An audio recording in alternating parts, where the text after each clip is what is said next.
یار کے سنگ، دادا اور دل دادا، انشے سیریل 66واں انشا، شارق علی۔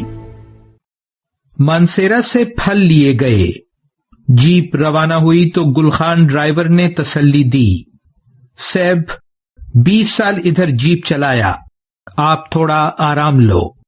دادا جی وادی کاغان کو یاد کر رہے تھے، بولے کوئی 70 میل کا سفر ہوگا، پہاڑی رستہ، دریائے کنہار، کبھی ساتھ کبھی اوجھل۔ ناران قریب آیا تو منظر بے حد حسین ہو گیا، گلیشیئر عبور کرتے تو پگھلتے پانی کی جل ترنگ سنائی دیتی اور یخ ہوا کے جھونکے بدن کو چھوتے۔ بارش ہوئی تو سبززار، جنگل، ڈھلانے اور چھوٹی چھوٹی ندیوں کو جدا کرتے سبزے سے ڈھکے جزیرے نہا کر تر و تازہ ہو گئے۔ دھوپ نکلی تو پوری وادی جنت نظیر۔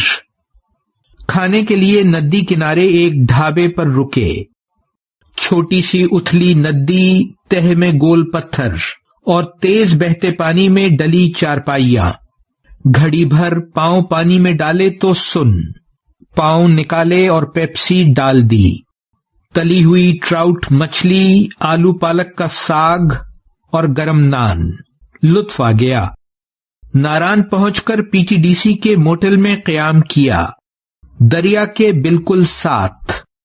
سمندر سے 2.5 کلومیٹر کی اونچائی پر ہے ناران۔ رات ہوئی تو تاروں بھرا آسمان اور بہتے دریا کی آواز۔ لوگ کیسے ہیں وہاں کے؟ میں نے پوچھا۔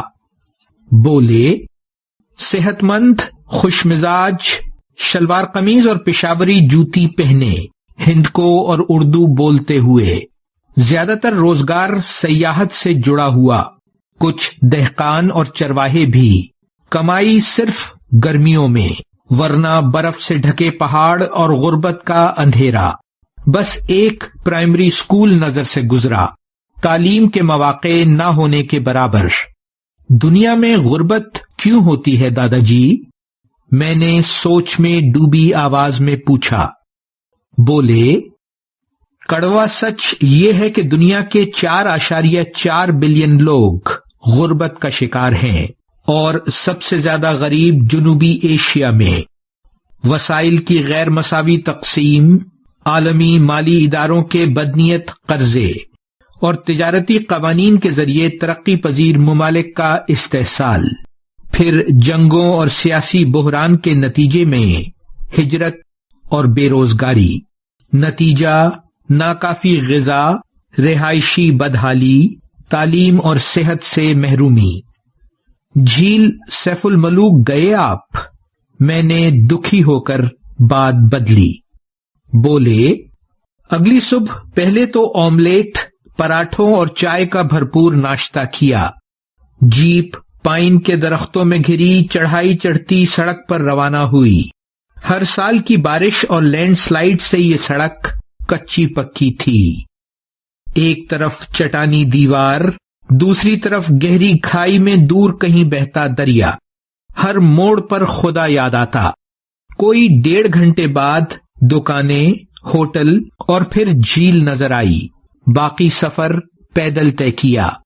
جھیل کے کنارے گھاس کے میدان میں دریاں بچھی، مبہوت کر دینے والا منظر تھا۔